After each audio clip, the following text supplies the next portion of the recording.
Well, LSU now has completed their coaching hires. They've got in Blake Baker from Miami to be the linebackers coach. Um, he was just barely defensive coordinator from Miami. First year was really solid at Miami. Second year, very bad. He was on the hot seat big time there. There's a lot of Miami fans who were just so glad to see him gone, and that was interesting to me. But LSU hired this guy. He was a linebacker at Tulane.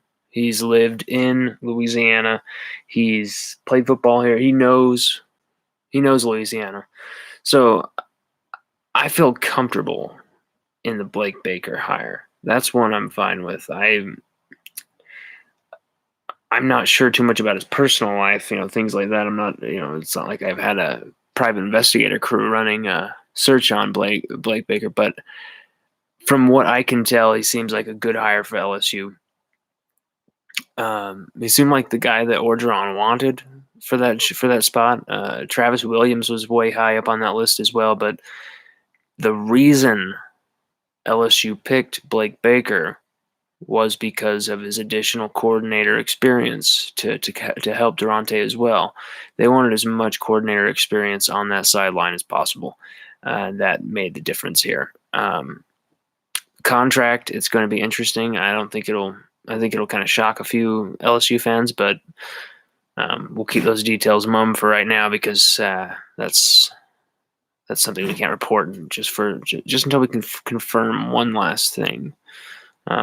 I'm going to wait until I can cross one more T before I throw that one out there.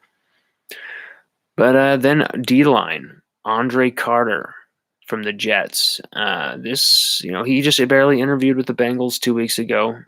He was, nothing happened there. It was interesting. I don't know if we were on his radar, if he was wanting this job, and that's why he didn't continue interviewing, or if he didn't accept the job. I'm not sure.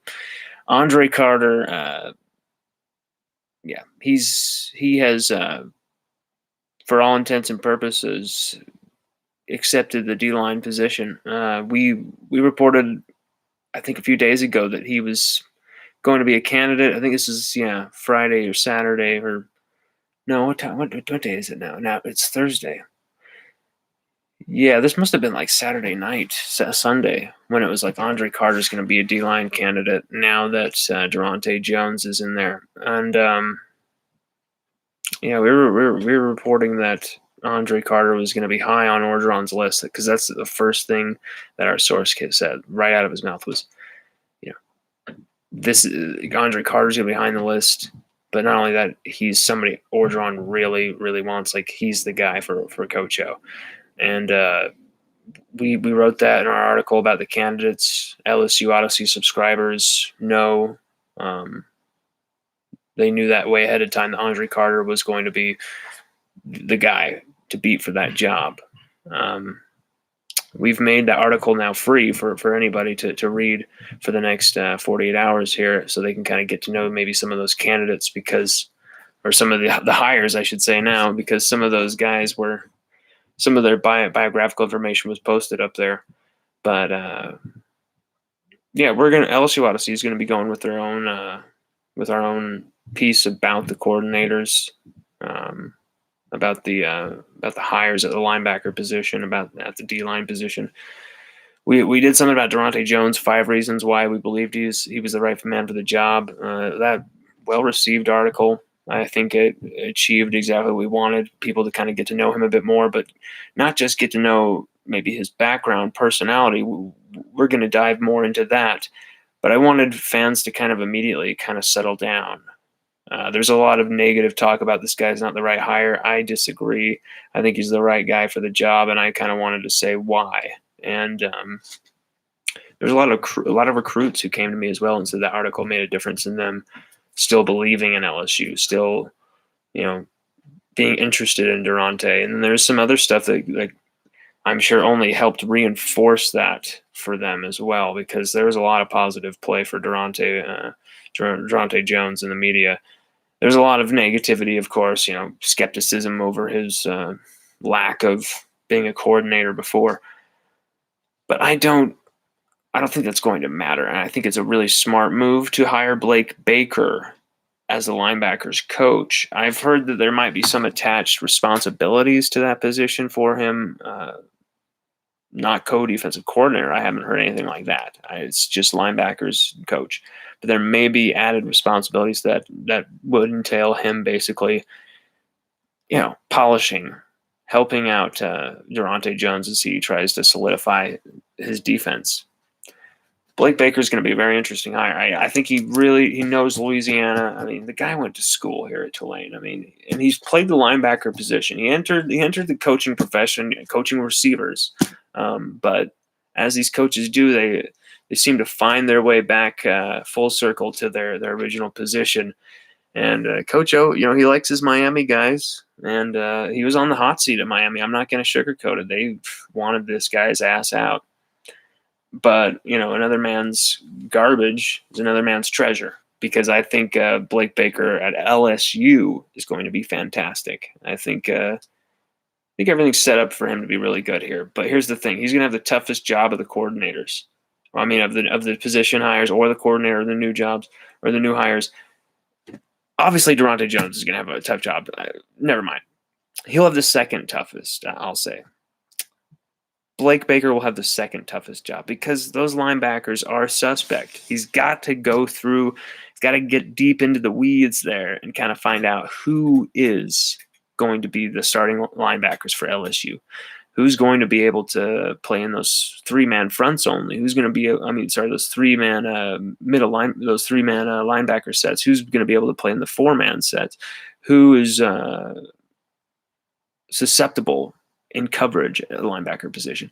He's going to have to really go through not just Damone Clark or Micah Baskerville or the known quantities. He's going to have to go through all of those absolute brilliant bench guys that we just don't know anything about because we haven't seen them play in LSU's colors outside of special teams. Philip Webb, absolute freak show. Sugar Hill, Georgia. This guy is an absolute freak. Another guy from Georgia. I really think Philip Webb is going to have an explosive 2021. He's going to be damn good because this is a guy who could play DE. He could play outside linebacker. I've even seen him play some snaps at defensive tackle, and he just absolutely hold his own. He has a very, very strong core. He's very lengthy, but he's very strong in the core. Very hard to push off the ball. Very, very hard to push off the line. Philip Webb's going to be explosive. But then you got some really interesting guys as well. You got Josh White, another 2020 guy. You got Antoine Sampa, who was recovering from another ACL injury. I think it's the second. We don't know what we'll get from Sampa, but it's interesting to see what could happen from a guy like that. I think now that he's recovered, he'll be fantastic. But one thing I will say, though he was injury prone, this is something we wrote in our 2020 profile almost a year ago about Antoine Sampa, and I still remember this from our research. He tore his ACL as a senior in high school in Virginia, and I can't remember exactly high school, but it was in Virginia. He tore his ACL, but he finished the season through the injury, still had 80 total tackles with a knee injury. The guy is crazy. So you got to hand some toughness, kudos to him, and you got to see what Antoine Sampa is all about, because I think he could be an absolute superstar stud just sitting there on the sidelines. Josh White, this guy's a jack of all trades. I have been saying for a year, I really feel like this guy is going to be a star at LSU one day. It may take a few years, but he needs to play reps, whether on third down, whether only on cheetah packages, whether only just on some experimental downs deep into the garbage time of a 49-10 blowout of McNeese or something like that. Fine, but he didn't even get those reps. LSU, even in the blowouts, South Carolina, I didn't see any guys like Josh White out there. In Vanderbilt, I didn't see any of those guys out there, even late in the game. You saw a little bit of Jacobian Giller. You saw a little bit of some of those bench offensive linemen, but it's all about the it's all about using that depth at linebacker. And we didn't see that enough. Devontae Lee, we never even saw that guy on the field. Devontae Lee could be the best linebacker LSU has in 2021. And that's not even an exaggeration. This stuff happens every year at LSU. There's guys that were like, oh, well, he's a fringe guy. Who knows? Like Ray Darius Jones, corner. Under Durante Jones, who the hell knows? Ray Darius could be in there. He could get 3 picks. He could finish the season with 3 picks this year, and I would not be shocked. This LSU 2021 defense is absolutely scorched earth brilliant. They just need a leader. They just need someone to just show them the way. They need a few people to show them the way. They need a staff to show them the way. And that's what Orgeron went with. He went with youth. He went with energy. He went with charisma. He went with drive. He went with guys. It's very interesting. Blake Baker, hot seat at Miami. LSU still hires him.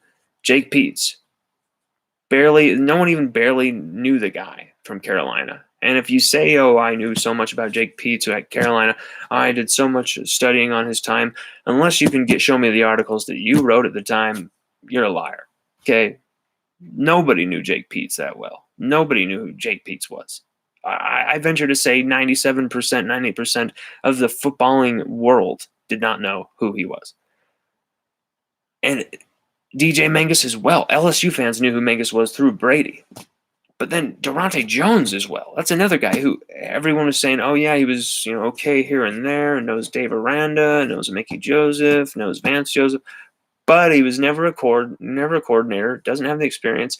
And Minnesota were bad this year. He was bad with Minnesota. No one ever looks at the details here.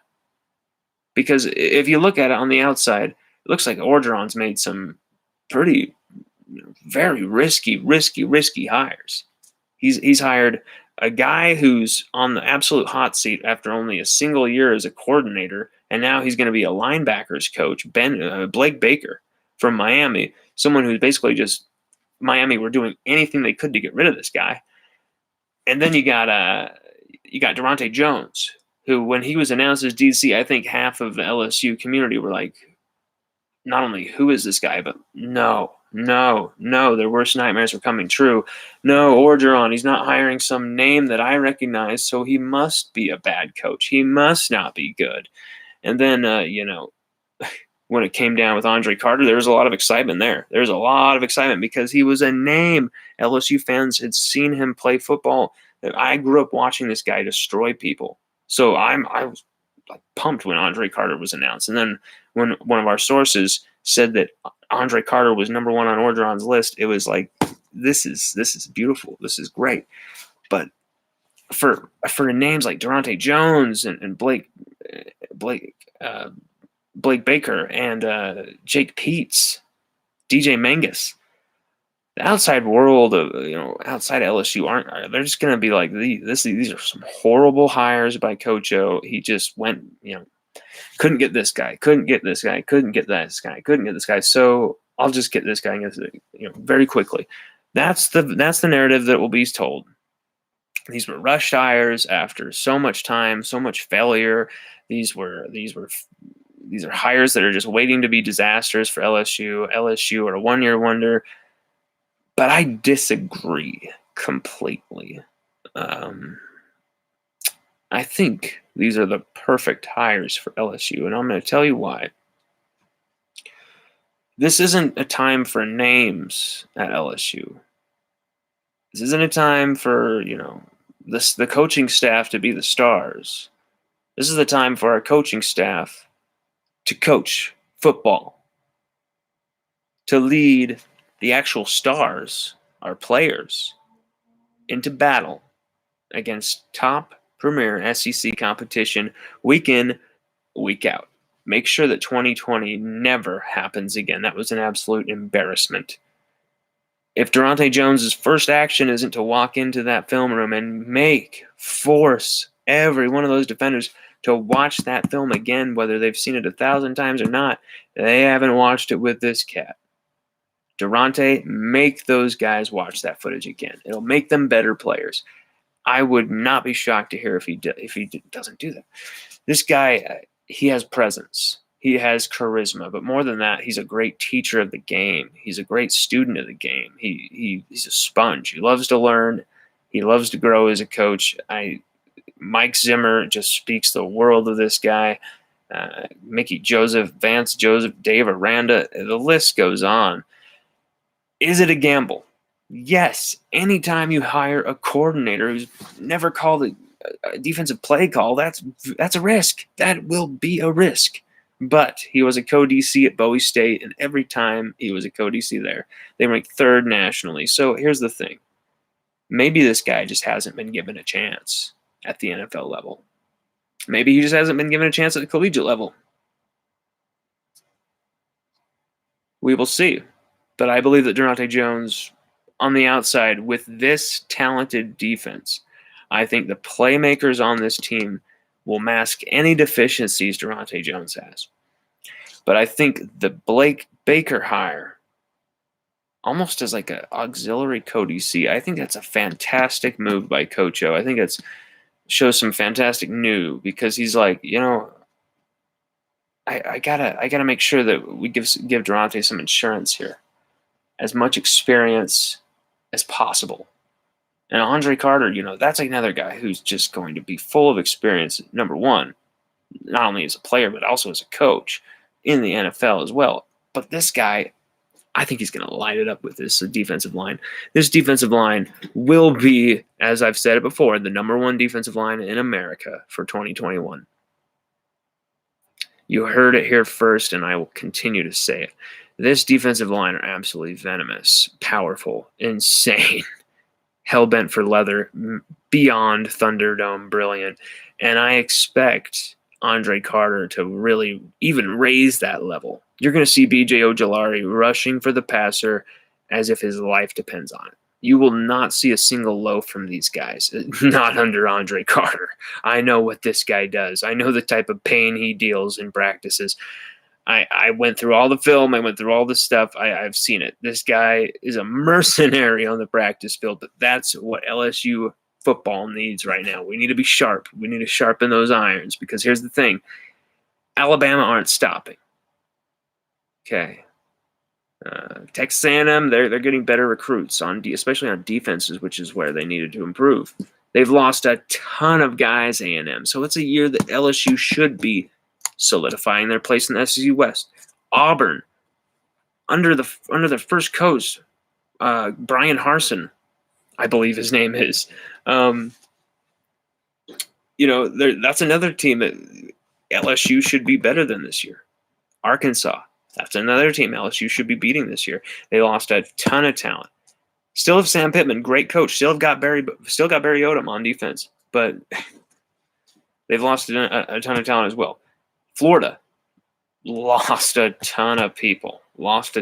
So everybody who had an up year while LSU had a down year in 2020, I think it's their turn. And I think there's a certain team who's going to might have the worst of it.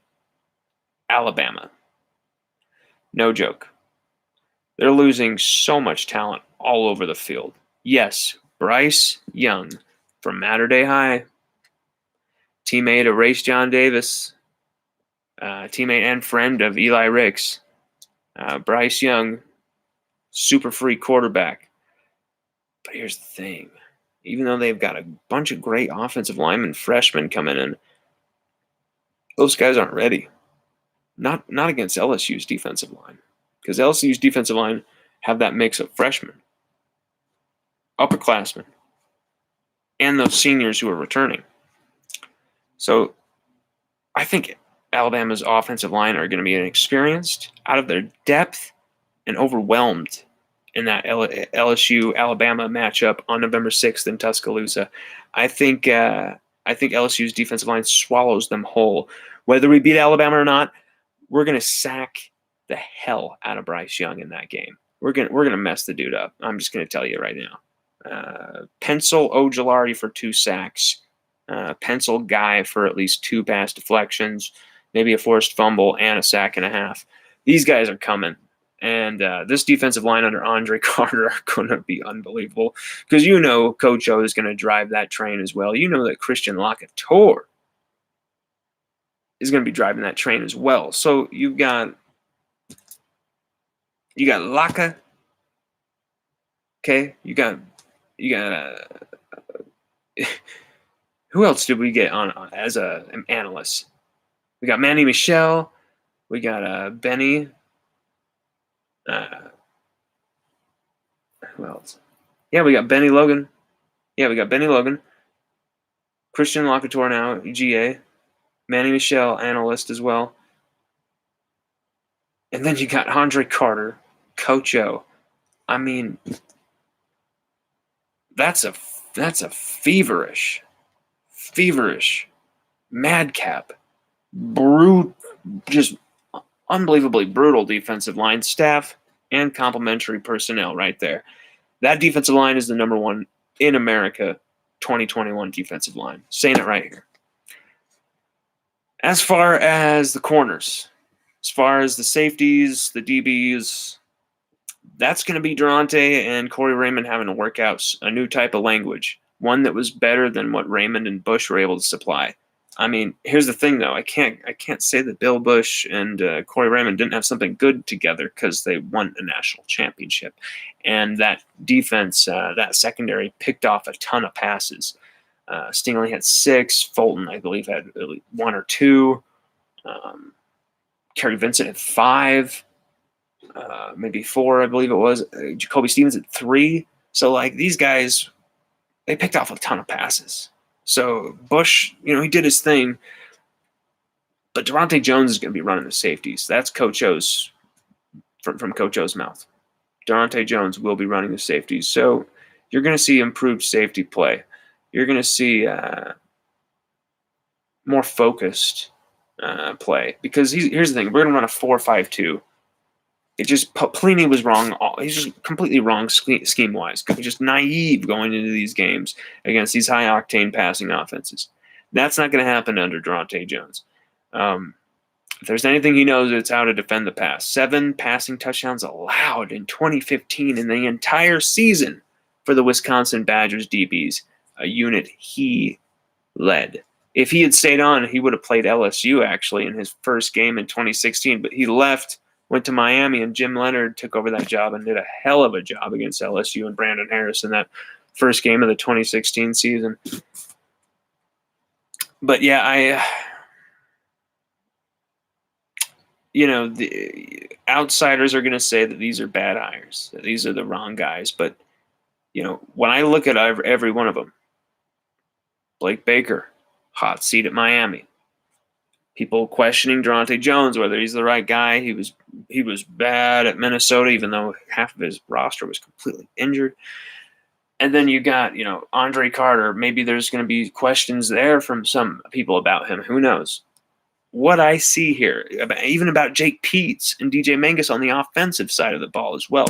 So you've got people who are going to be questioning Coach O and these hires big time. But what I would say to all of those people, here's the thing what I would say. The common thread here is redemption. Coach O, he needs some redemption as well. The theme here is about making sure that, it's not that 2019 was the fluke. It's that 2020 was the fluke. Now, this is the season where LSU makes sure that happens. 10 wins is the minimum this year. 10 wins for LSU. This unit, these coaches, this team, with this roster, that quarterback room, all of those returning trenchmen, all those incoming trenchmen who are just fantastic, especially on the defensive side. These new coaching hires, the right guys to teach these schemes, the right guys to teach and progress and evolve these players. If LSU can't fulfill that for at least 10 wins this season, this year would be a failure. It would be a failure. Coach O isn't going to lose his job or any of that type of stuff, like all this, hell is freezing over type of stuff people are talking about. But 10 wins is a prerequisite to getting back within the mix, getting back within the conversation of an SEC West power, which is what LSU is, what we should be year in, year out, and what we were not in 2020. LSU needs to reverse that big time. And I think these coaching hires were humble. They were guys who are looking, they're hungry. They're humble, they're hungry, they're steadfast. These guys believe in something here, what LSU's building. I have no choice but to believe in them because I think they're going to do the job because they want it. When you can see in a press conference, I know press conferences aren't going to tell us whether someone's going to be a great coach or not. But here's the thing: we never even listened to Bo Pelini ever. I know it was a pandemic. I know they weren't holding press conferences and all that stuff when he was announced. Point is, even before that, when Pelini could have been announced before the pandemic, he still wasn't announced. He still was never publicly shown out with Coach O. That's very interesting. There was never a public announcement of Pelini or a public press conference. This was before the pandemic happened, and there was nothing. So it was a very shadowy hire, a very weird hire. Pelini only did 2 interviews, if I can remember correctly, and it was with Jacob Hester was one of them, and he was just everything he said never came to pass. We're going to be multiple. We're going to do this. We want to. None of it happened. None of it happened. And Durante Jones has been very high profile, very out there. LSU's been trying to flood the media with as much information about this guy's past as possible because they don't want this guy to be an unknown and get all this pressure and all this negativity. They want to spin that. They want everybody to be comfortable with this guy already. So they've read the articles, they read the Feldman reviews and all this stuff. Or they read the LSU Odyssey reports on him. I mean, here's the thing. We did a lot of digging on Durante Jones as well, and for a lot of our pieces on him. And we tried to fill it in with as much personal information as we can. That's why we said his qualifications were that, he was the profile we were looking for. But not only that, when I said that if given the chance to win this job, he will, because he has that presence. He has that Joe Brady vibe where it feels like that guy could take some crazy steps on the defensive side of the football in the next few years. I'm not saying he's the next Joe Brady on defense. I'm just saying that there's a vibe there. And I think Coach O made the right moves. What do you think? Tell us. Tweet us at Lon Phillips. Send the comments to our on our articles right here on the YouTube video. Send us. What do you think about these hires? Send me DMs. They help me as well. Send me them. What do you think about these hires? And you can include the offense as well. But I would say 8.7 out of 10 right now is how I feel about him. 8.7 out of 10 if all the deals go through. If Andre Carter, Blake Baker, and then you got Durante Jones, and then you got Jake Peets, DJ Mangus on the other side, which I feel is a slam dunk hire. Jake Peets is going to be a badass at LSU. Just wait. I've heard some stuff about him that we're going to be putting out an article that's just, this guy is too good. That's the thing about this new look LSU staff. They've got humor to them. They've got vibe. Watch those videos that we especially posted on our Twitter or Facebook, where it was Durante Jones coaching him up at Hawaii. The guy is funny. The guy has humor to him. And that's the kind of pattern I've seen at LSU looking for all throughout the process, is guys who have energy, who can relate to the youth. And it's not screaming in their face while you stare at them, looking with your, weather-beaten face, looking pissed, looking like you don't want to be there. You want to take your $6.5 million and head back to the Midwest. That's what these players felt from Pelini. And it wasn't, racial stuff. It wasn't political stuff. It wasn't like all this other things that people were saying that the LSU players were pissed off at Pelini for. It wasn't anything to do with it, but the fact that Pelini didn't even get to know these guys. Pelini didn't even give them the respect to find out anything about them.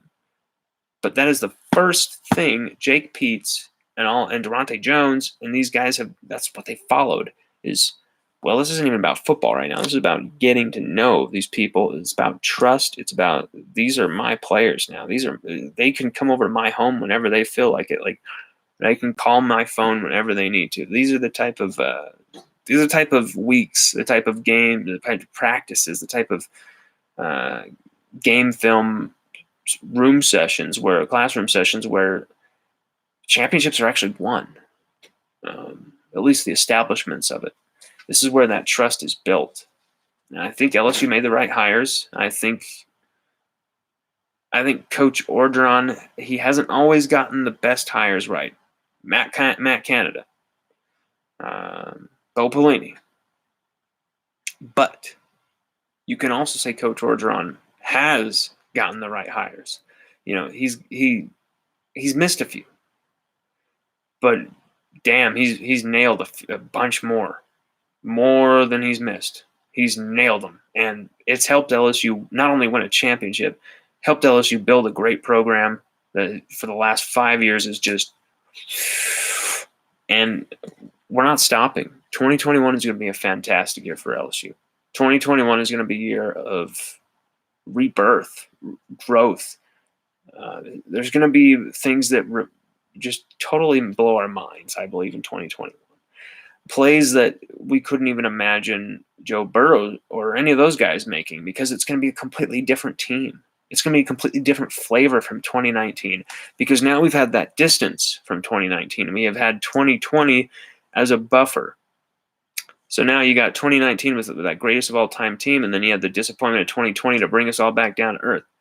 In 2021, there won't be those high pressure, intense, just complete burden on their back of pressure and just intensity from the fan base and negativity. I think there will be a lot of great expectations, a lot of interest, a lot of just big time, like, go Tigers. We deserve to be beating Alabama this year with a sophomore quarterback, and Bryce Young. But LSU has to seize the day here. Like, this is a big moment for Coach Orgeron's program. If there's a 6-win, 7-win season here, that's throwing a monkey wrench right into what Coach Orgeron's plan is. Right into where Coach Orgeron wants LSU and himself to be. That's a big monkey wrench. A 10-win season, even going to a New Year's Six Bowl, while that doesn't fulfill what I feel this 2021 team is capable of, that would be an absolute success of a season, because it's building and trending in the right direction. 10-win season at the least. But we're going to dive far